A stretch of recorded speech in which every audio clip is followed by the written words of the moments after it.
बिस्मिल्लाहिर्रहमानिर्रहीम। अस्सलाम वालेकुम to all my viewers and students आज मैं आपको बताने जा रही हूँ एक ऐसी वेबसाइट के बारे में जो कि है electation.com। अब ये electation.com क्या करती है, ये हमें बताती है ऐसे ड्रग्स के बारे में जो कंपैटिबल हैं विद द ब्रेस्ट फीडिंग।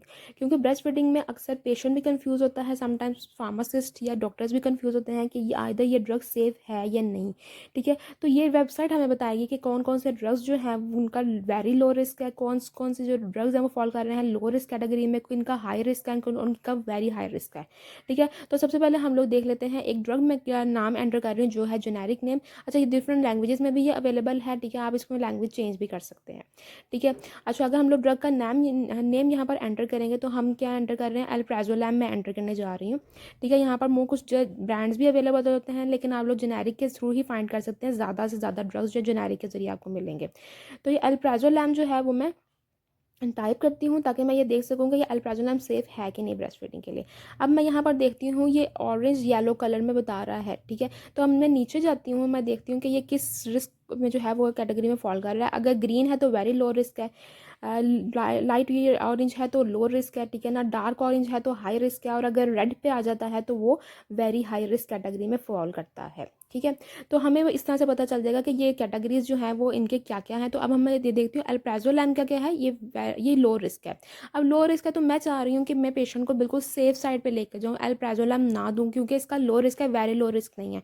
तो इस वेबसाइट जो है अल्टरनेटिव भी सजेस्ट करती है जो वेरी लो रिस्क की है, जैसे लोराज़ेपैम। अब लोराज़ेपैम को मैंने जब खोला तो यहाँ पर क्या है, लोराज़ेपैम जो है वो कम्प्लीटली वेरी लो रिस्क है, यानी कि ये कंपैटिबल है विद द ब्रेस्ट फीडिंग से। आप इजीली इसको दे सकते हैं, किसी भी लैक्टेशन के केस में आप इसको दे सकते हैं। ठीक है, अब मैं इसी तरह से देखती हूँ एक एंटीबायोटिक के बारे में कि ये आइदर ये एंटीबायोटिक जैसे सिफिक्सिम है ये सेफ है या नहीं।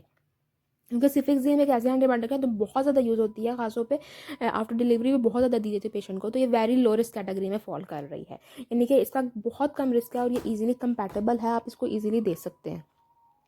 ठीक है, अब यहाँ पर क्योंकि ये वेरी लो रिस्क है इसका, ठीक है, तो इसमें क्या है कि इसका कोई अल्टरनेटिव्स जो है वो हमें सजेस्ट नहीं कर रहे हैं। ठीक है, क्योंकि इसका इतना रिस्क ही नहीं है तो इसके किसी भी अल्टरनेटिव की ज़रूरत नहीं है। ठीक है, अब इसी तरह हम लोग आगे देखते हैं कि इस वेबसाइट में और हमें क्या क्या मिल सकता है। जैसे हमें क्रैनबेरी में देखते हैं तो इसमें सिनोनिम्स हमें अवेलेबल होते हैं, राइटिंग्स ड्रग की अवेलेबल हैं, ड्रग के कुछ ट्रेड नेम है, कुछ बहुत कॉमन जो ट्रेड नेम्स है वो अवेलेबल है हमारे पास यहाँ पर।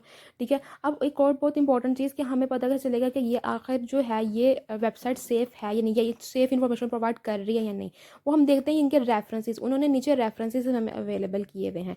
तो हम ये रेफरेंसेस खोल के देख सकते हैं कि जानने के लिए कि ये रेफरेंसेस जो है इनमें क्या लिखा हुआ है और ये ड्रग की जो वेबसाइट है ये सही इन्फॉर्मेशन हमें प्रोवाइड कर रही है या नहीं। तो इन्होंने काफ़ी ज़्यादा रेफरेंसेस दिए हुए हैं, हम इनको भी रीड कर सकते हैं टू कन्फर्म द रिजल्ट्स।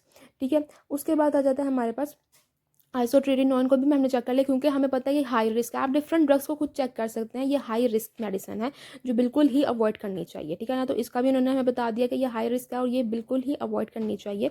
ठीक है, और ये बहुत ज़्यादा जो है ना साइड इफेक्ट भी को कॉज कर सकती है, इसीलिए उन्होंने अब सेफ अल्टरनेटिव बताए हैं। जैसे आइसोट्रेटिनोइन की जगह एडेपिलिन ले सकते हैं, एजेलिक एसिड, बेंजोइल पेरोक्साइड, ये सारे टॉपिकल हैं। ठीक है ना, इसी तरह ट्रेटिनोइन भी टॉपिकल में यूज़ कर सकते हैं, यानी कि जो भी रिस्क को इंडिकेट कर रहे हैं वो दूसरा भी अल्टरनेटिव भी दे रहे हैं। अब एक और वेबसाइट आती है लेक्टमेड के नाम से।